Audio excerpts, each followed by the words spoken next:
A happy marriage is a selfless journey in which the happiness of the other is essential to your own. You are not seeking after your own, but after the benefit of other.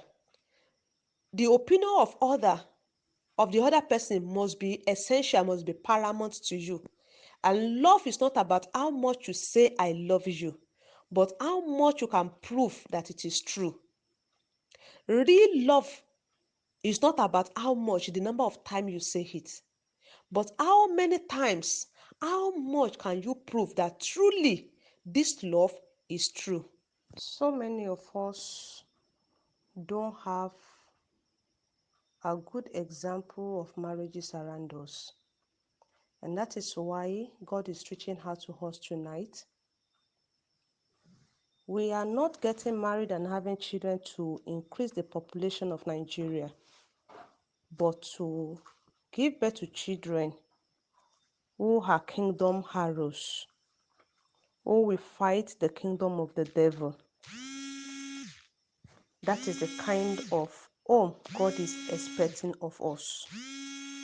So please, I want us to know that we are getting married for a purpose, and that purpose must be achieved. We must cooperate with God to ensure that our marriages work, and that is the only thing that can bring joy to God. This greatly helped us during our courtship. I remember that there are many things that we went through during the courtship, and I made up my mind. In fact, it happened that during our counseling, the reverend in my church then asked me, and because I had already made up my mind, it was not difficult for me to give him a straightforward answer. And sincerely, most of those things are what I am experiencing now.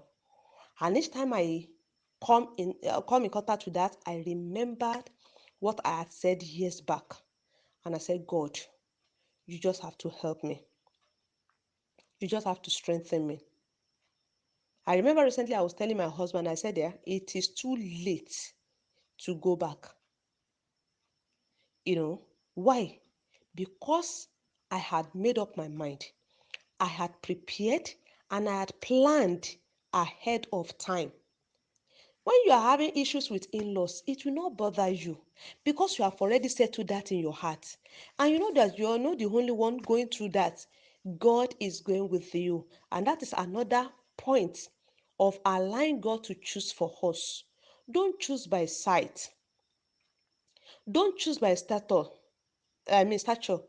Don't choose by status. Don't marry a man because of what he drives. Rather, marry him because of what drives him. Don't marry a man. Don't be enticed. Don't tie the knot with a man because of what he drives, but because of what drives him. His passion, the future that we share together in love. That is the major thing that should determine our level of preparation and planning. And most of us, the way we plan for our wedding is as if that is the only thing we will ever do in life. We should not be short-sighted. Think far, far, far ahead. As you are planning for your wedding, think far into the marriage.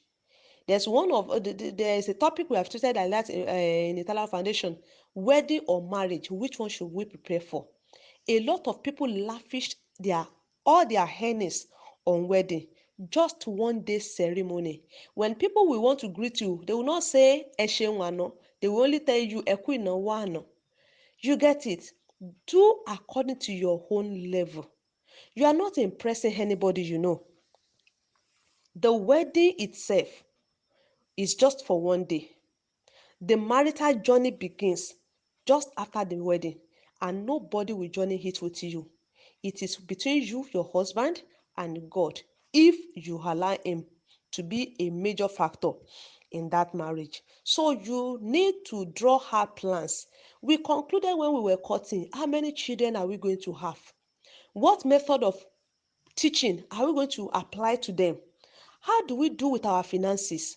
And all these things, by the help of God, has been sorted even right from courtship. So before you conclude, before you jump with him to the altar, have you counted the cost?